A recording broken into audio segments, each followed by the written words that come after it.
Like any subculture, BDSM has a lot of words and terms that are very specific to our lifestyle. Now, you may not understand what some of these words mean, and it might sound like we're talking an entirely different language. So today we are going to take a look at some of these words and define them for you.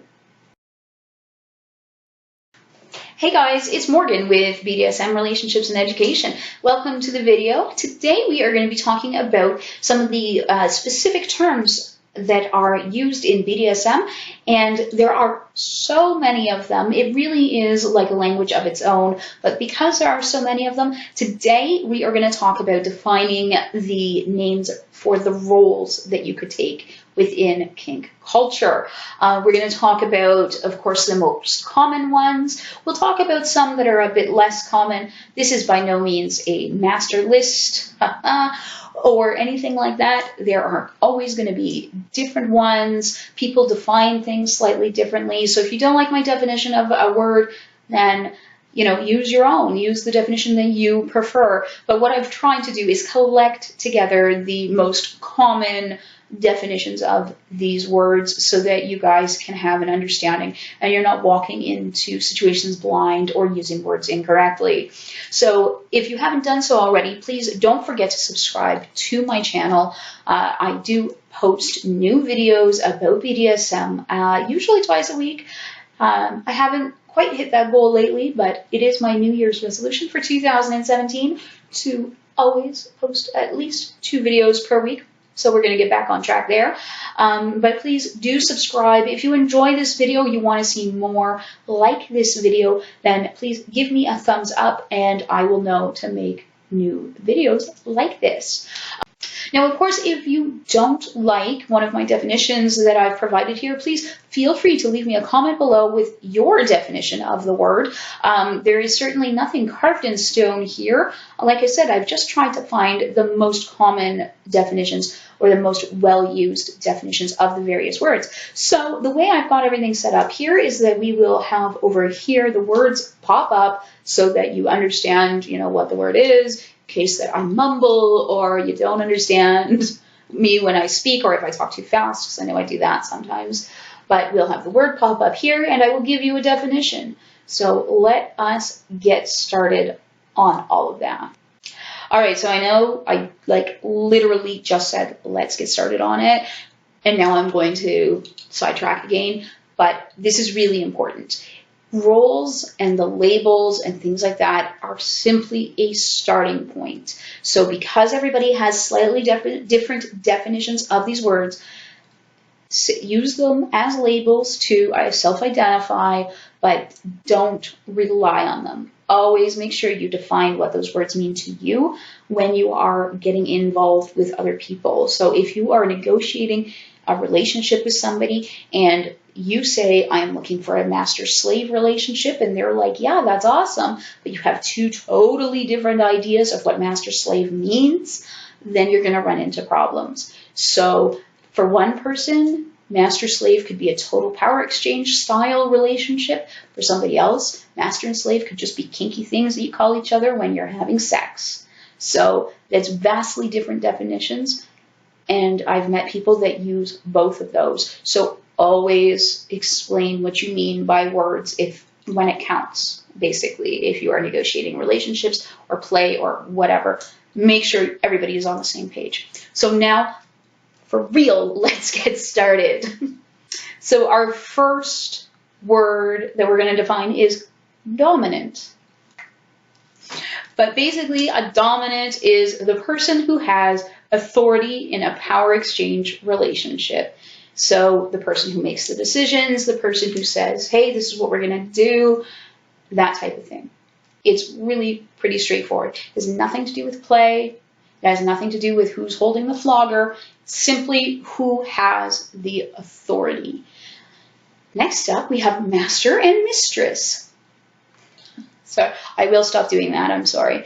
But master or mistress is the person with the authority, and often this will be in a total power exchange style relationship.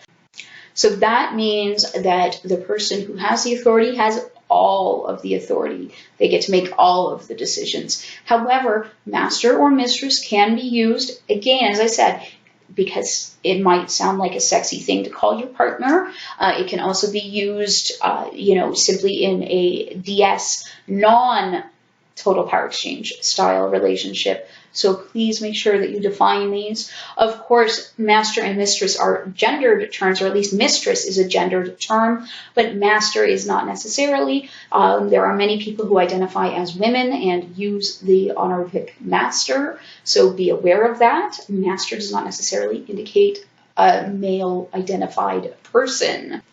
So in addition to the two definitions that I've already given for master and mistress, either a person who owns a slave in a total power exchange relationship, or a hot name to call your partner in a role play scenario, there is also the idea that a master or mistress could be somebody who has mastered a certain part of an element of BDSM or a skill or something like that. I don't think that that's necessarily a common way to use the word, at least not in the real life BDSM community. I do see a lot of that online, but your mileage may vary, and again, all of these are very much up to interpretation. All right, next up is top. Now, a top is the person who is doing the action in a play scenario. So they could be giving, flogging, they could be delivering the sensation, whatever you want to sort of say there, but they are the person. This is a play-oriented role, and they are the person performing the action. Next up is submissive. So the submissive is the counterpoint to dominant, and the submissive is a person who gives up authority in a power exchange relationship. So they have decided that they want a dominant to make decisions, whether that is only in certain areas. So it could be the bedroom only, it could be in parts of life, but not all of it. But that is a person who decides they want to give up authority to a dominant. Next up is slave. Now, a slave is the counterpoint to master and mistress. So they are generally a person who has given up all of their authority and decision-making capabilities. Not capabilities, but decision-making power. That's a more accurate statement within a power exchange relationship. So often it's a total power exchange relationship. Of course, slave can also be a hot name that you want to call your partner during a role play scene. So really, really make sure that you define these kinds of words if you're going to use them when it comes to negotiating relationships and engaging in that respect. Bottom is the counterpoint to top. So it's a person who is receiving the sensation or the action within a scene. So they would be the person getting spanked, where the top would be the person giving the spanking.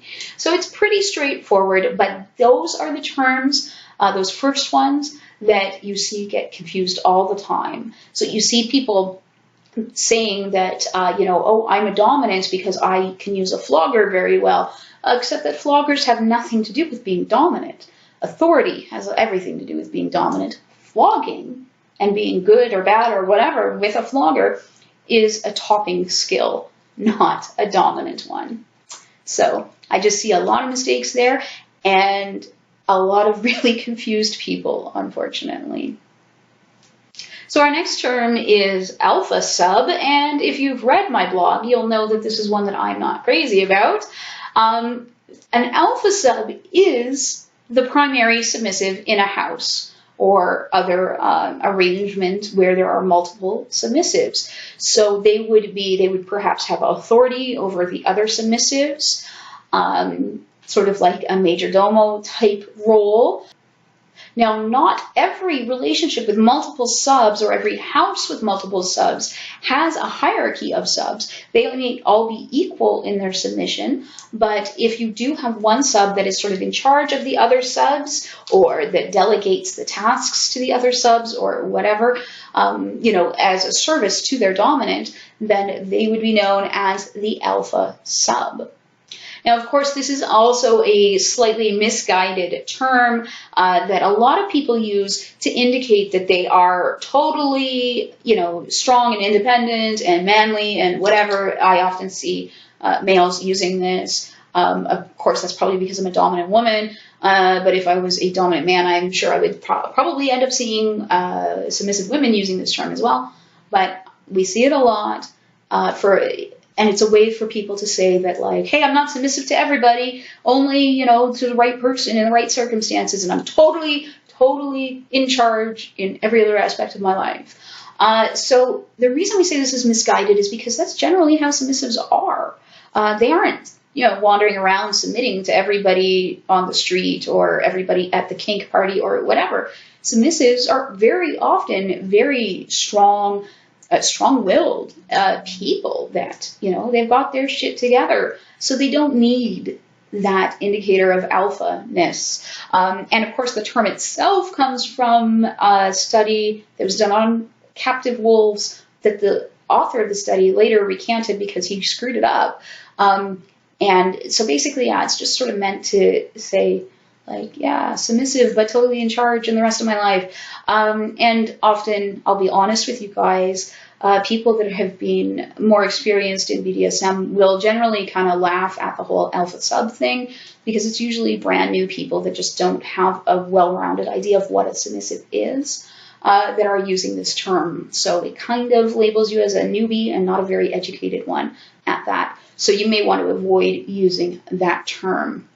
So a fetish delivery system, and this is something that you will quite often hear dominant women complaining about.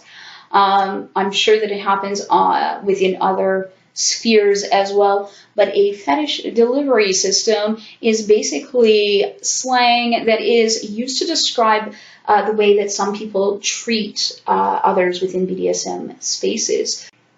So you often see this with self-identified submissives who are actually bottoms.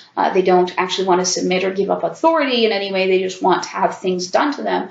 It's often the way that those types of people treat dominance, where you will probably see dominant women say, like, oh, I feel like I'm a life support system for a whip or a pair of feet or a pair of high heels or a corset or whatever it is that this person is fetishizing.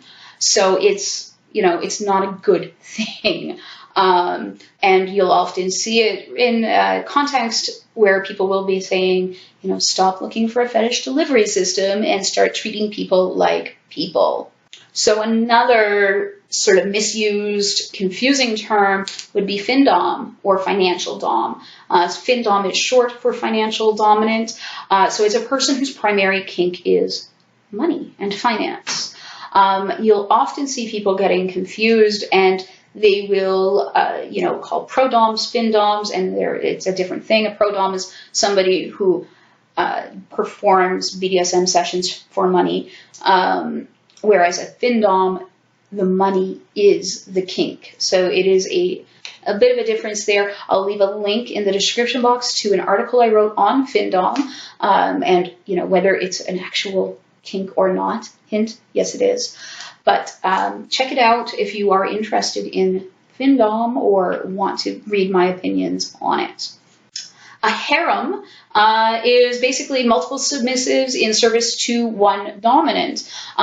So this will often take the form of a play relationship, but it can be more serious, or a poly relationship. It could be, more permanent DS style relationships. There is certainly certain connotations that come along with the word harem, and some people don't refer to their grouping of partners in such a way.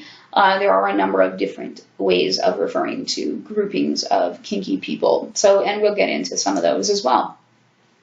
Now, next up is hedonist, and that is a person who pursues pleasure for its own sake. So you see often hedonists will, come and join us in the BDSM community, and they're more often into sensation play and sexual play and that kind of stuff. But that's not to say that they aren't into other forms of like SM or DS relationships. But it is a philosophy of its own, and it's the pursuit of pleasure for the sake of pleasure. A house is simply multiple kinksters living in a close, or within a close-knit group. They don't necessarily have to be living together. Often they do, but they will have protocols and rituals that are specific to that one group. And, you know, some of them may live together, others may not. It can be a mixed group like that. It doesn't have to be like a single dominant and a bunch of submissives. It could be multiple dominants and multiple submissives who, you know, have relationships, not necessarily sexual or you know, romantic relationships, but that have some type of close relationship, friendship, power exchange, whatever, that brings them together, and a group identity, basically. Next up is a kinkster, and that's simply a person who is involved in kink. It's a pretty neutral term, doesn't indicate any kind of role within kink, just that you're kinky. Lady and lord are obviously gendered terms, which are used as an honorific for some dominance. A masochist is a person who gets pleasure from pain, and of course their counterpoint would be a sadist, and that's somebody who gets pleasure from giving pain. Now, of course, those are both used within the consensual framework, so a masochist isn't going to get turned on by stubbing their toe, and a sadist isn't going to enjoy, you know, hitting somebody non-consensually. Topping from the bottom is when a submissive tries to control the dominant, generally through manipulation. It is considered to be a bad thing, and it's not to be confused with negotiating for your needs or requesting things. There is an element of manipulation involved in topping from the bottom. A trainer is a person who offers BDSM training, whatever that happens to mean. Often you see it used as a way to manipulate new people to the community, convincing them that they need some sort of universal training that doesn't really exist. So the term has really fallen out of use. Nobody really uses it anymore, except for those folks that are like, oh, hey, new person, you need to send me naked pictures so that I can train you, which doesn't make sense to me at all. Twue, and no, that's not a spelling mistake, and I don't have a lisp, but Twue is a purposeful misspelling and a derogatory way to refer to somebody who has the only right way to do BDSM, or better yet, the one Twue way of kinking. A troll, I think we all kind of know what a troll is, but it's a person who surfs BDSM websites looking for easy sex because they think all kinky people are sluts in the bad way, or pretending to be experienced, and very usually quickly reveals that they have never actually done this in real life ever before. But yeah, just your basic internet troll, but with a kinky twist, because why not? An uber dom, kind of the same idea as the troll and the one Twueist, but it's a dominant with an over-the-top dominant attitude, basically a bully. An uber slave, of course, is the opposite of that, and it's somebody with an over-the-top, like, submissive attitude that thinks they are better than all the other submissives because they submit more, or they submit randomly, and they are oh so slavey. So neither of those things are very good. A vanilla person is somebody who's not kinky. It's not derogatory, and please don't use it that way. It's simply a way to describe people who aren't kinky.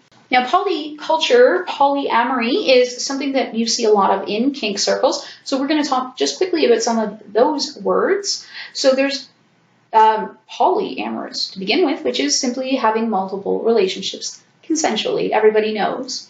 A metamor is a word that you will hear sometimes, and that's found within a poly relationship, and it is your lover's lover. So it's not somebody that you are directly involved with, but it is somebody that you are connected with through a mutual lover. A polycule is basically a polyamorous family structure. So it could be a group of people who are all involved with each other, or people who are metamors, but it's a group basically of people that are involved in polyamorous relationships with each other in some way. A triad is a type of polyamorous relationship. Basically, it's a triangle where you have three people who are all in a relationship with each other. Now, this is different than being a swinger or a wife swapper, as they sometimes are referred to. But a swinger is a person in a relationship who engages in sexual relationships with others, but not necessarily romantic. And this, of course, is done generally as a couple, but definitely with the full knowledge and consent of their partner. It's not cheating, it's swinging. And finally, a voyeur is somebody who just wants to watch other people have sex, not necessarily engage in it. Now, there's a bunch of different styles of play that fall into these roles that you should also be aware of. First off is animal play. And it needs to be said that this is not bestiality. This is people who take on the characteristics or mannerisms of an animal. We often see puppies, kittens, horses, ponies. And it's also referred to as pet play, depending on the type of animal that they would take on the characteristics of, but it's involving people, no actual animals. A furry is somebody who kind of takes that type of play to the next level. It's, again, a person that takes on the persona, the characteristics, the mannerisms of an animal, and they often wear very elaborate costumes or fursuits. So you'll see them quite often dressed up looking like a giant stuffed animal. Not necessarily always that way. There are different types of costumes, but I don't know. I think everybody should just hug a furry because they're awesome, and it really is like hugging a giant real-life stuffed animal.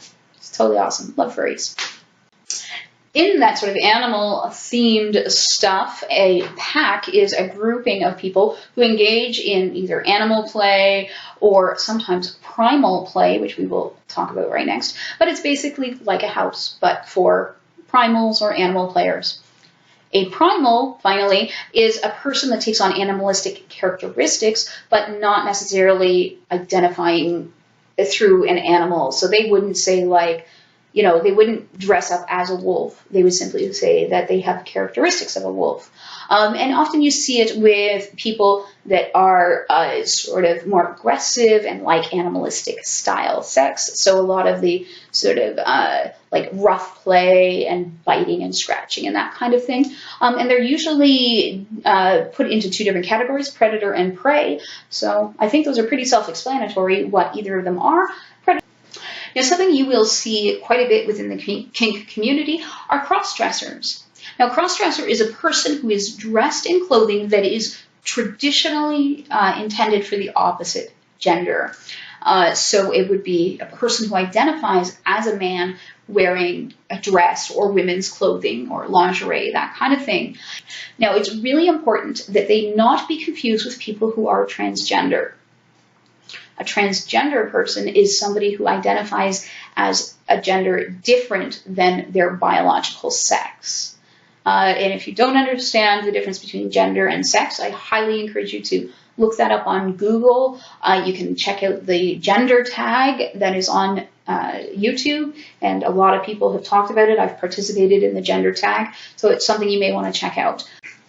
If you go out to some kink parties, you will often come across a dungeon monitor, and you may be confused about that. They're also shortened to DM, and so it's dungeon monitor, not dungeon master, because those are folks who run the D&D game. Dungeon monitors look after the play in kinky parties. They generally will be responsible for facilitating play within the play space. They can also be responsible for safety. Not all of them are. It really depends on the philosophy of the group running the party. They should also generally have first aid training and be able to help out somebody if they run into trouble in that respect, or be able to identify someone who can help in that sort of respect. And finally, they would enforce the rules of the parties. A deviant is something that you may hear now and then, and it is simply somebody who doesn't conform to social norms. A newbie is a new person The old guard is a strict, very high protocol system of BDSM, or a person who adheres to said system.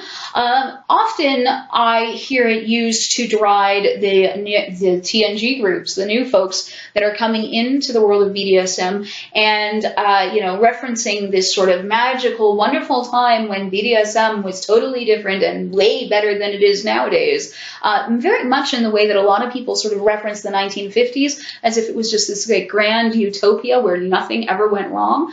You'll see old guard used in the same kind of context. I don't know that there ever was that kind of kink, because I've been involved in kink for about 20 years now, and it's pretty much the same now than it was then, except now we have the internet, so there's more people and more information and stuff. But I don't remember ever there being this like old guardy, awesome, high protocol thing. I mean, there were certainly groups like that, but it's not all of kink. A pain slut is somebody who enjoys a lot of pain. Obviously going to be a masochist, but somebody that sort of takes that masochism to an entirely new level. That's a pain slut. A pervert is a kinky person, and it's not necessarily derogatory.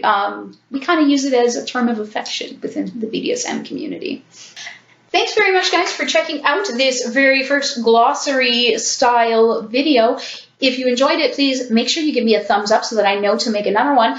And if you are unsure about any terms, please leave them in the links, the comments below, rather, and I will define them for you, and I will make sure to include them in future videos. I'd like to be able to do a couple more of these videos defining various things about kink. So if there's sort of like a genre of terms or whatever that you would like to learn about, like if you want to learn about play terms or kinks or whatever it is, leave me that in the comments as well, and I can put a video together for you. I try to be responsive to you guys and create the videos that you want to see.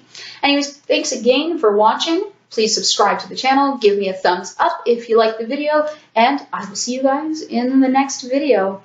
Later.